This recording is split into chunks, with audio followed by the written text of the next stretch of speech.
I understand we're outweighing there's a lot, we're picking our poison, but I'm not sure if this is the route we should be going down.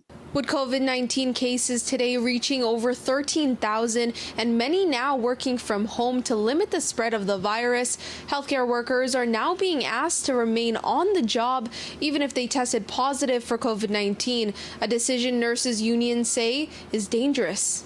If we're going to ask people who are COVID positive to show up to work, I think there's a very real potential and risk that might lead to outbreaks within the hospital, and that's going to just make the situation even worse than it actually is. Health Minister Christian Dubé confirmed the decision made by the Quebec government in a press conference this week, citing the high demand of health professionals being the reason behind the move. I think it just reflects how precarious the healthcare system is right now, because you're sort of dealing with two options that you don't want to have to go forward with. You either have COVID positive people showing up to work, or you start shutting down some services and maybe closing down emergency rooms. And, we obviously don't want to do either of those two things. Two of Quebec's major nurses unions are criticizing the government's decision to let infected workers stay on the job, while private agencies who have access to over 800 nurses have extended a hand to the government and say they are willing to help. They're going to try to designate it so that the COVID positive nurses will work with the COVID positive patients.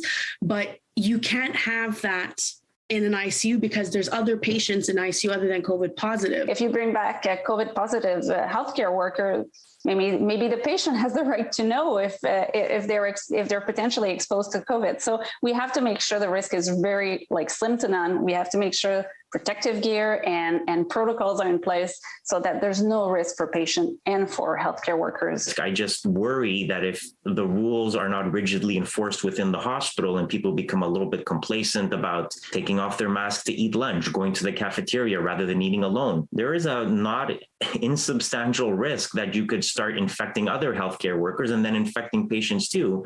And then the situation just drags on for longer than it otherwise might.